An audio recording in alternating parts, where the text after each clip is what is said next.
Hola amigos, buenas. En este segundo intento de esto venía a hablar de otro libro. En este caso vamos a hablar de La belleza del marido de Anne Carson. Como sabrán, quiero que esto se mantenga un poquito informal, así que quiero empezar contándoles cómo conocí este libro. A mí, la verdad, nadie me lo recomendó. Lo que pasó es que hubo una feria, se puede decir así. Pusieron anuncios en Facebook, en redes sociales en general, en el que decían que había libros desde $2 y los iban a vender, o mejor dicho, esto se iba a llevar a cabo en el Centro de Exposiciones Quito, aquí en Quito, obviamente. Y pues decidí con mis amigos del curso de escritura ir, porque pues qué mejor que libros casi que gratis, ¿no? O sea, libros súper baratos. Entonces fuimos y yo me di, o sea, y ponen en mesas así súper largas, están llenitas de libros, te dicen más o menos como los precios y así. Entonces fui dando vueltas y vueltas y vueltas hasta que en una de las... Ya había pasado por esa mesa, si es que no me equivoco, pero se me cruzó este libro, que de hecho, como digo, yo nunca había visto, pero me parecía que por la portada y la editorial me resultaron conocidas. Luego me di cuenta de que era porque hace tiempo estaba buscando aquí en Apple Books un libro de Idea Vilariño y pues creo que pertenece a esta colección. La editorial es Lumen. Y pues bueno, me llamó la atención y sobre todo me llamó la atención que diga La belleza del marido, un ensayo narrativo en 29 tangos.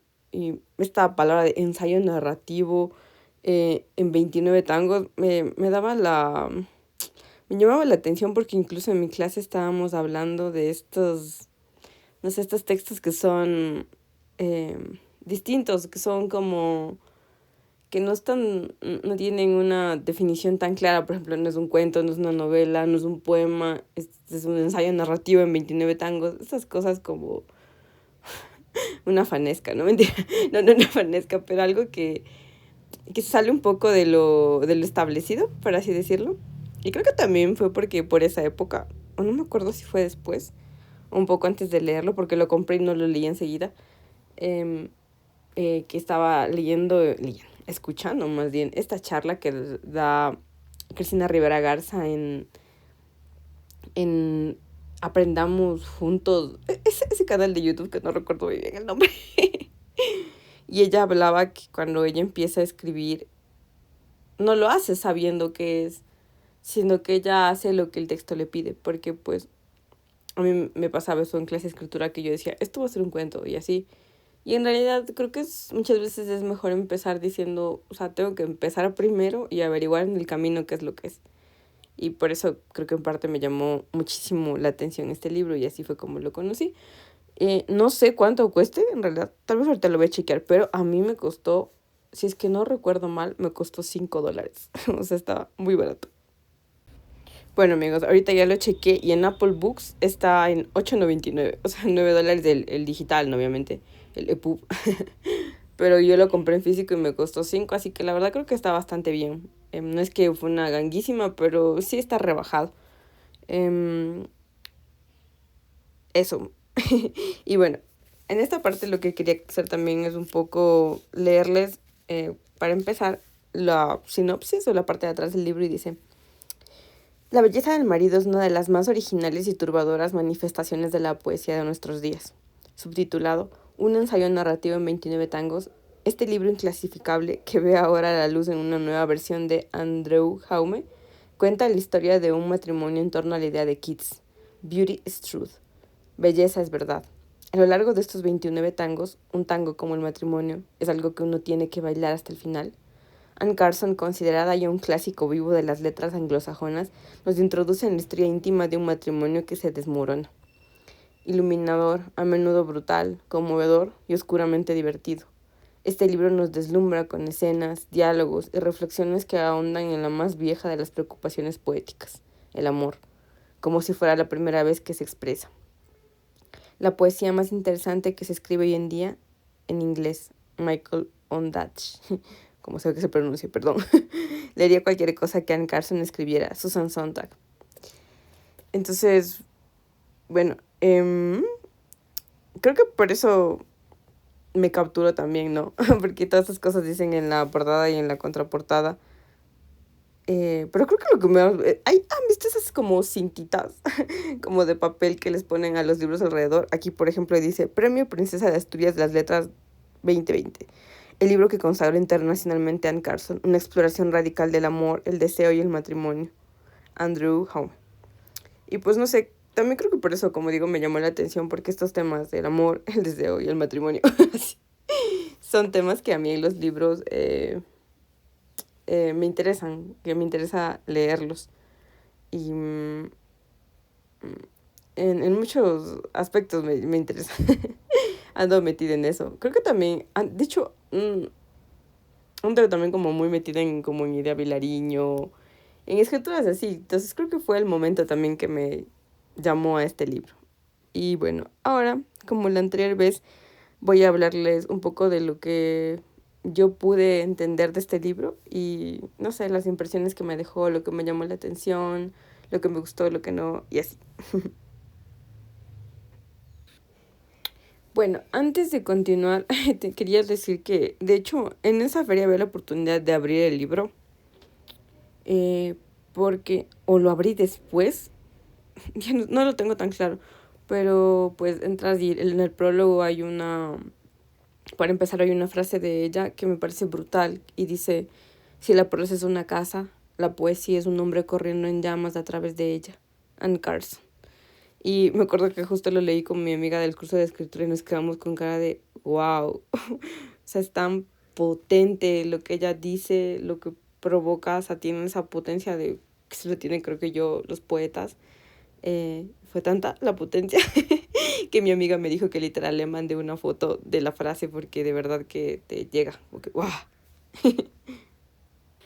Como primer punto, lo que quería decir es que no está en un orden cronológico. Digamos que las cosas empiezan cuando las dos personas ya están mal. No se sabe, no se sabe los nombres de ellos, solo se sabe los nombres de un amigo que es introducido después. Pero bueno, la cosa es que no está en un orden cronológico. Cuando empiezan las cosas, el matrimonio, digamos, ya no está bien. Luego te narran un poco cómo empezó todo. Luego cuando ya terminaron y luego un tiempo después. Y creo que el de no poner, la idea de no poner las cosas en un orden cronológico, yo creo que es una decisión sabia por parte de la autora. Porque si bien los seres humanos si vivimos nosotros, a nuestra vida sí se da de cierto modo cronológico, eh, el rato de contar no es lo mismo. A veces para contar una historia tienes que agarrarte de cosas que no sucedieron tal vez a la vez o en orden, porque así se comunica mejor lo que quieres decir. ¿Has visto ese meme que dice como yo para contar una historia termino contando otras 30 más? Algo así, algo así. A mí, no sé, a mí me dejó la, que no haya sido en un orden cronológico, me hizo que sentir que la historia era muy humana, porque es como que avanzas y retrocedes y así, y los seres humanos somos así, porque nos equivocamos, acertamos, la cagamos otras 4 veces más, acertamos 10 veces más, o sea, no, como muy orgánico. También ahorita que me pongo a pensar en esto, me acuerdo que no es una serie que yo he visto, pero tal vez el formato es muy similar a Escenas de un matrimonio de HBO. Me parece a mí porque le vi a Javier Ibarreche hacer una reseña de esa serie y me parece que el formato es bastante similar. No digo en lo que no sea cronológico, pero en que ella en cada tango va narrando una escena, digámoslo así. Y pero cada escena es, o sea, no es que, no necesariamente esta escena, digamos, la escena uno o el tango uno está, es una, no sé, la antesala del siguiente tango. No están tan conectados. Yo los vería más como, no sé, como si esto fuera, no sé, como si ella te permitiera ver cosas pequeñitas como digo, similar a escenas de matrimonio, como unos snippets, escenas pequeñas, o sea, te permite ver momentos. No es una historia de, bueno, hoy lunes pasa esto, mañana martes pasa esto, mañana miércoles pasa el otro. No, o sea, ella toma literal momentos representativos. Y porque también, aunque sea un ensayo narrativo, igual está esta cuestión del tango, de que tiene un formato más limitado y de que, ajá, también al final es un poema. Y yo creo que en lugar de eso ser una debilidad, tal vez es a lo que le da potencia, porque te obliga, o sea, el formato te da un límite y te obliga a ti a trabajar en eso, o sea, decir, bueno, este es mi límite, tengo que encontrar cómo contar esa historia en este formato. O sea, lo que sí también me pasaba un poco es que no sé si eso sea una debilidad del libro o tal vez una cosa mía, pero por momentos era como que yo quería saber más. Son escenas que obviamente sí están conectadas, no es que sean escenas inconexas, ¿no? Están conectadas las escenas, pero hay saltos en el tiempo y así, y a ratos está como muy en el límite el libro, en el límite de decirte como lo suficiente como para que entiendas o decirte muy poco y que no entiendas. Entonces, para mí el libro juega mucho con ese límite. Y a mí por momentos sí me hubiera gustado saber un poco más. Pero por otros momentos digo, hay un cierto impacto que genera el libro y es porque está así tan condensado y porque seguramente a ella le tocó pulirlo mucho y escoger qué decir. Y eso es lo que le da también esa potencia. Eso para empezar. El segundo punto es que hay una especie de barrera en este libro. En mi caso, yo no soy una persona que sepa mucho de mitología. De hecho, pues por mi clase me ha tocado ir aprendiendo de poquitos. Es curioso porque yo de verdad no sé si tal vez yo perdí la memoria, no mentira. No sé qué me pasó, pero a mí ni en la escuela ni en el colegio, menos en la universidad, me enseñaron mitología. Tal vez algo de mitología vi si bien en la universidad, pero porque estudié arquitectura, algo. Eh, pero no, yo no tengo una base de mitología. Literalmente yo ando en pañales en eso. Empecé literalmente por algo súper amigable conmigo misma y empecé a ver Percy Jackson, literal, para empezar a entender. Esa fue mi introducción con la mitología, que obviamente no es la mejor, ni estoy diciendo que eso tengan que hacer los demás, pero quería empezar por algún lado ya. Entonces yo no tengo una buena base al respecto, entonces para mí en este libro, y creo que tal vez para muchas personas sí es un poco una barrera porque pues este ensayo narrativo en 29 tangos es una...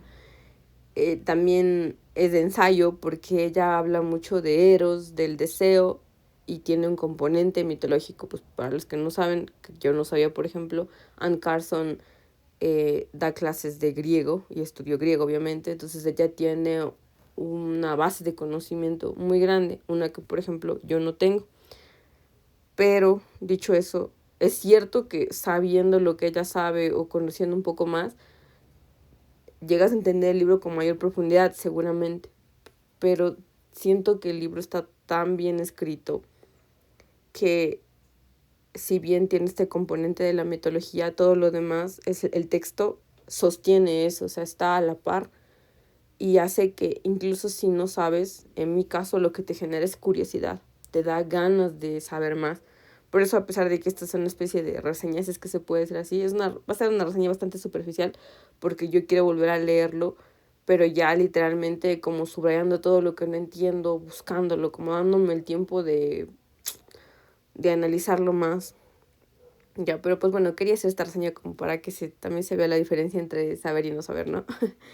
Y también me dejó pensando en algo porque hace, ¿qué será? Una semana, en mi clase de escritura leímos a Marcel Schwab, leímos Séptima Encantadora, y pues también hay un componente de mitología y me di cuenta de que pues para escribir así se requiere una base de conocimiento gigante, o sea, pero también que lo que escribes tú tiene que estar a la par, porque si no resulta extraño. El otro día escuchaba en un podcast a una autora, que no voy a decir quién es obviamente, que decía que creo que tenía en su libro ciertos términos que estaban como, creo que no recuerdo bien.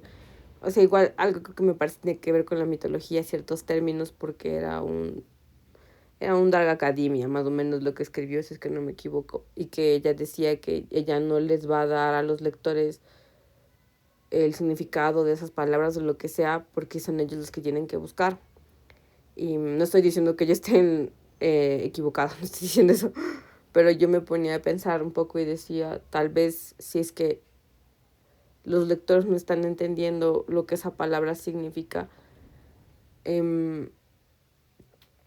tal vez también es porque el texto no le está sosteniendo. Porque por últimas, digamos que yo hay cosas que no, como digo, hay ciertas cosas que no entendía en el texto completamente, pero como lo que le rodeaba al texto, que digo, a la palabra esta o al término que no entendía está bien escrito, pues puedes inferirlo. Entonces, sí, creo que sí es un poco hasta cierto punto una barrera para terminar de entender completamente el texto. Sí, sí lo es. Incluso en un podcast decían que las cosas que escriban Carson no son fáciles de leer precisamente por eso. Pero en mi caso creo que también a mí me está motivando a saber más. Y creo que eso es lo importante. Sí. Bueno, como tercer punto, si es que no me equivoco, Dios mío, tengo que empezar a enumerar los puntos. Es que hay partes en cada tango que son de verdad memorables. No sé, por ejemplo, el otro día en mi clase hablábamos de que, porque yo soy discípula, no mentira, soy muy fan de Jane Austen, y me decía como, por ejemplo, piensa en una frase que te haya gustado o que te haya impactado, que la recuerdes hasta ahora. Y yo decía la carta que escribe Frederick Wentworth a Anne Elliot en Persuasión, y hay una parte en la que él dice soy mitad agonía, mitad esperanza, y a mí esa frase me quedó como incrustada. No sé, también me recuerda como ahora, han visto que en YouTube ponen, por ejemplo, para estado de WhatsApp y te ponen una partecita de la canción y es como la que más te llega. Ya, pues esos momentos en los tangos son... Yo me puse a sacarlos, o sea, a señalarlos de cada tango, porque tengo ahí un proyecto en mente, porque como sabrán yo también ilustro con esas frases, y quise señalarlos porque dije, para tenerlas en cuenta, a ver cuántos son y bueno, etcétera, ¿no? Para indagar un poco más también. Y me puse a señalarlas y básicamente soy el meme ese que dice, cuando me mandan a subrayar todo lo importante y literal se te acaba el resaltador porque toda la hoja está resaltada. Básicamente así, hay un montón de partes que tranquilamente podrías mandarle de indirecta a tu ex, cacho, no mentir. No, pero que podrían, no sé, ser, tranquilamente podrían ser un estado de WhatsApp. Como por ejemplo, en el primer tango, dice, una herida despide su propia luz, dicen los cirujanos. Si todas las lámparas de la casa se apagaran, podrías vendar esta herida con el resplandor que de ella surge. Ofrezco al gentil lector tan solo una analogía, una demora. Es brutal, brutal. Esa es una de mis favoritas, de hecho, pero bueno, a ver, ahorita que estamos aquí, voy a por lo menos leerla de unas tresitas. Esa fue una. A ver, ahora busquemos la siguiente. Aquí dice. A ver. En el tango 16, por ejemplo, dice, engañar cada noche es una señal de desesperación. Fue el comentario de la esposa al día siguiente en el desayuno. Ray se acababa de ir. El marido extendió las manos como si dijera ándate con cuidado. Ray tenía una voz como de tango malo. A las mujeres como a los niños les gustaba oírla. Y puesto que Ray era una persona que muy pronto conocía a todo el mundo, muy pronto Ray conoció a Dolor y Merced. Sobre todo en este caso, la frase con la que inicia es, que es la potente en este caso, que es engañar cada noche es una señal de desesperación. Es brutal. De ahí,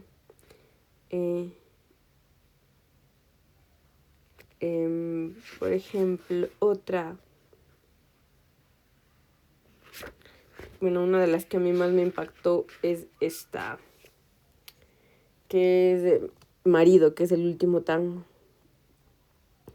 Bueno, este completo es brutal, de hecho, dice, duele estar aquí, Solo tú pudiste escapar, contar una historia sin contarla. Querida sombra, esto lo escribo despacio. Ella con sus inicios, yo con mis finales. Pero todo vuelve a una luna azul de junio y a una noche mancillada, como dicen los poetas.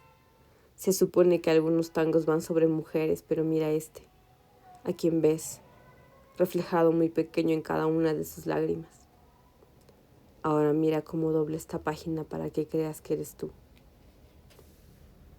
Y termina así, o sea, es, como les digo, es frases para poner como estado de WhatsApp, cacho, por Ann Carson. O sea, son brutales. Hay unas que apelan más como hacia el sentimiento, otras que son que tú lees y te haces como una imagen súper clara en la cabeza. Y bueno, de hecho ya les voy a contar. La cosa es que yo quería hacer una serie de ilustraciones con ciertas frases de los tangos. Y hay unas frases que, como les digo, presentan unas imágenes súper potentes. Porque hay una parte en la que, por ejemplo, el marido ya le dice que creo que está con otra. Y ella dice que se siente como que estaba en un restaurante y ella siente como si le hubieran lanzado por el vidrio del restaurante y que se sentía en llamas. O sea, una imagen así, como les digo, potente. Y no sé, me parece brutal que alguien logre tantas frases para WhatsApp, ¿no? Tantas como frases tan memorables a lo largo de todos estos 29 tangos. Creo que en cada tango hay una por lo menos. Y tener esa capacidad es increíble. O sea, mi respeto, Dan Cardon, literal. Como quinto punto es que todos los tangos, casi todos están narrados desde la perspectiva de la mujer. Pero al final, digamos que se da ahí un cambio de perspectiva porque empieza a narrar el marido. Me parece una decisión tan sabia porque pues lo que pasa en la historia también es que él sigue insistiéndole y de cierta forma buscándole a pesar de que ya tiene incluso otra persona él en su vida. Ella es la que primero se va, digamos, de ese matrimonio. Entonces es un movimiento para mí súper lógico y básico si quieres, pero magistral, porque a veces lo lógico es lo difícil de lograr. Y es que a la final pues no es de ella quien habla, sino él, y eso refuerza esta idea de que ella se fue, o sea, de que le dejó, sí le dejó, se separó, digamos, y que es él el que queda al final. Entonces, eso, y también creo que él matiza todo lo contado, porque el rato que él dice, como les leía, solo tú puedes contar una historia sin contarla. Es como si dijera, claro, tú contaste la historia de nuestro matrimonio, pero contaste tu versión, o sea, lo que tú viviste. Yo no conté lo que yo viví. Entonces sí contaste una historia, pero no contaste una historia completa. Porque yo también fui partícipe de esa historia y tal vez las cosas de mi lado no se veían así. Entonces eso de contar una historia sin contarla también me hace un poco reflexionar respecto a esto de la escritura. Y es que incluso los músicos y lo que sea, estás contando las cosas desde un punto de vista.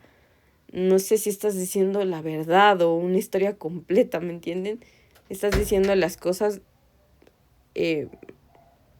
como desde un lugar y desde un lugar que es limitado. Y por eso digo también, porque genera cierta, que él sea al final el marido el que narre, o el que cuente, el que tome o sea, desde donde se vea todo. Creo que es importante porque, como digo, matiza, te hace dudar y te deja con eso de, ¿y si no era verdad todo lo que ella dijo? O sea, te hace cuestionarte. Y no lo digo solo porque él sea una mujer la que contó primero, sino porque de ley que, o sea, no sé, te siembra como duda y eso hace como que te quedes picado, digamos, con el libro. Y eso tampoco niega todo lo que ella contó. También creo que a veces tendemos a pensar que solo uno tiene la razón, o solo uno tiene la verdad, y capaz las dos cosas son verdad a la vez. O capaz también él es un mentiroso, quién sabe. O sea, como que hay muchas variantes ahí, pero solo poner esa semilla de duda en este ensayo narrativo. O sea, decir, miren, como hay varias formas de ver esto, me parece interesante se va como de lo normal, porque también, pues es que él es infiel, el marido en esta historia. Y es, o sea, y también como que ella se casa muy joven, entonces de cierta forma eres ingenua, como no estoy justificando que le haya sido infiel, obviamente, pero a lo que voy con eso es a que normalmente en una infidelidad y en las historias en cómo se cuentan, siempre es la persona que fue engañada la que cuenta la historia. Entonces, que por un momento le des la palabra al otro, no para darle la razón, amplía el universo, hace que comprendas mejor incluso la traición misma, ¿me entienden? Entonces es eso.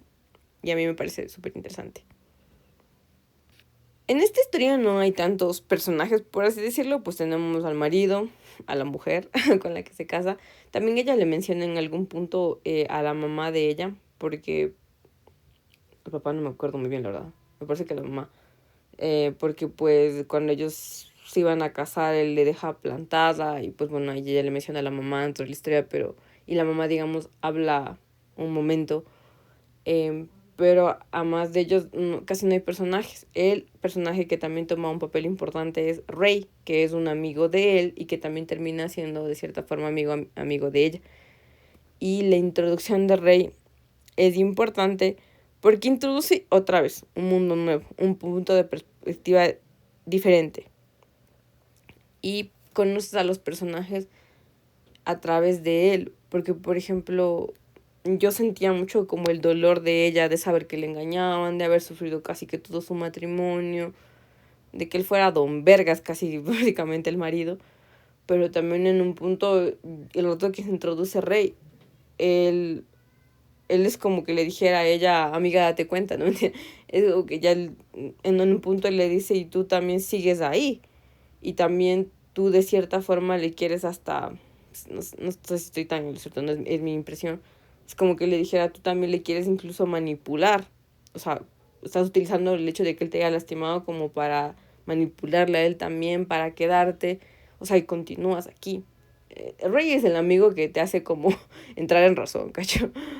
Que también es súper interesante porque normalmente en las relaciones a veces las amigas mujeres, no digo, o sea, son un gran apoyo y están ahí para ti, pero es curioso porque a veces las mujeres necesitamos literalmente el punto de vista de otro hombre, porque el rato que hay otro hombre, es como si otro hombre te permitiera conocer al marido, a tu novio, lo que sea con el que estés en ese momento. El rato que un hombre te dice, no seas estúpido, un poco más, o amiga, date cuenta, o no, o sea, porque siempre es eso de que cuando tu novio hace X, Y o Z cosa y te lo cuentas a tu amiga, a veces tu amiga te termina diciendo es que la verdad no tengo ni idea de por qué él hizo lo que hizo. Entonces, el rato que un hombre habla y te dice, no, o sea, yo como hombre te puedo decir que él hizo tal cosa por esta razón, ya no te puedes seguir haciendo la tonta, algo así. Entonces, Rey es de ese tipo de amigo un poco. Y les conoce a los dos, él le tira sus verdades a los dos, la verdad. Entonces, es, es un personaje interesante, la verdad. Bueno, también quería añadir que antes de cada tango, Anne Carson toma extractos de textos de John Keats, que la verdad no sé quién es, que es algo que también quiero investigar, pero que si lees esos retazos cuidadosamente, para mí, en mi forma de verlo, sí se relacionan un poco con el tango que le sigue. Y contribuye también de cierta forma al libro. Es como si antes de que hable la esposa, la mujer, hablara John Keats y es como si de cierta forma le introduciera, algo así. Y me pareció interesante. Como para ya empezar a terminar, quería también decirles que tal vez no es un análisis o una reseña tan, no sé, sofisticada o compleja, pero es que, como les digo, es una de mis primeras lecturas del libro. Hay muchas cosas que yo no entiendo y que sí quisiera darme el tiempo de buscarlas, como digo, de diseccionar bien el libro.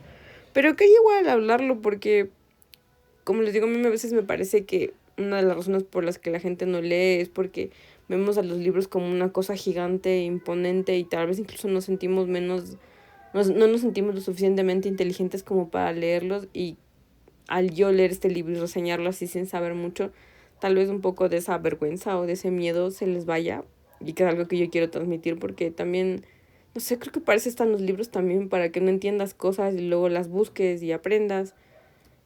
O te quedas así también, tal vez puede ser, no sé, no creo que haya una respuesta concreta, pero yo siempre digo que es importante leer. Ajá. Y tal vez, y en este caso, yo capaz de si hubiera sabido que el libro era así de complejo, o hubiera escuchado sus podcasts que escuché después, nunca lo hubiera leído, pero no me sentí tan intimidado porque ni siquiera sabía nada del libro. Y creo que uno debería acercarse más con esa actitud a los libros. Y sabes qué, yo no sé tanto, hay muchas cosas que no sé, pero quiero leer esto, me llama esto. Tal vez hay algo ahí que yo tenga que encontrar. Entonces, me parece, bueno, mejor esa actitud que la de yo me las sé todas, literal. Y bueno, también, no sé, en esta parte me dio ganas de hablar un poco de qué cosas me recordaron este libro, con qué cosas lo puedo relacionar. Como les decía, a mí me recuerda un poco a escenas de un matrimonio, la serie de HBO, que hasta ahora no la he visto, pero que me dicen que es muy buena. Pero en mi caso personal, yo me recuerda mucho a Taylor Swift. De hecho, una canción en específico, no sé si han escuchado Tolerated. Me recuerda, tiene muchas vibras de Taylor Swift. También en hay una parte en la que habla de las dedicatorias, de que una dedicatoria se las hace en público, una cosa así, si es que no me equivoco. Y me recordó mucho a esta canción de Coney Island, de que igual es de Taylor Swift. Esperen, ¿saben qué? Voy a ver, es que siempre me olvido el nombre de este disco.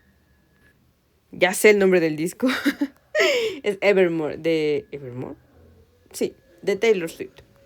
Que es como, no sé, tiene muchas de esas vibras. Sería chévere leer este libro escuchando ese disco. También me recordó un montón en cuanto a otros libros. A mí me recordó un montón una pura pasión de Annie Ernaux.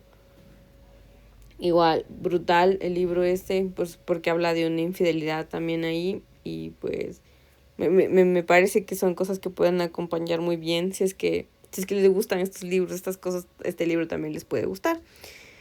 Y pues bueno, para terminar, quiero decirles que si quieren tener la edición que yo leí, porque seguramente hay un montón de ediciones, les voy a dejar un link abajo. Yo gano algo cuando ustedes compran a través de ese link, así que me ayudarían un montón si lo compran por ahí.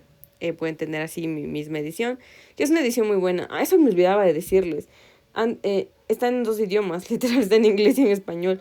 Y es curioso porque normalmente a mí me gusta leer las cosas en el idioma en el que se escriben, en la medida de lo que puedo, ¿no? Porque pues no sé, no sé tantos idiomas. Sobre todo si están escritos en inglés, porque pues sí entiendo más o menos inglés. Pero esta vez, no sé, literal, solo me dio el impulso de leerlo en español y lo leí en español. En inglés no lo he leído tanto la parte de inglés, pero sí.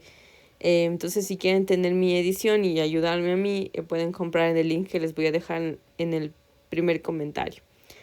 Y pues bueno, ando leyendo cositas y ya nos veremos próximamente. Bueno, de hecho, tengo una idea para un mini proyecto respecto a esto. Y pues ya en las próximas semanas verán de qué se trata. Suscríbanse, por favor, me ayudan un montón. Vean hasta el final. Y gracias por llegar hasta aquí. Espero que tengan una linda tarde, noche, lo que sea. Y pues eso. Y lean. Creo que yo pasé por muchos años sintiendo que no era lo suficientemente inteligente para leer, menos para escribir. Y creo que también quería hacer este espacio por eso, para que no resulte tan intimidante y que la gente entienda que, no sé si hay alguien que sepa todo. Yo no sé nada, literal. Pero creo que es eso, ¿no? Los libros también están para eso, para, no sé, leerlos tal y como somos nosotros, no pretendiendo ni nada. Y, no sé, verlos como un espacio para aprender y que no hay que saber todo para entenderlos. Y bueno, eso, nos vemos. Adiós.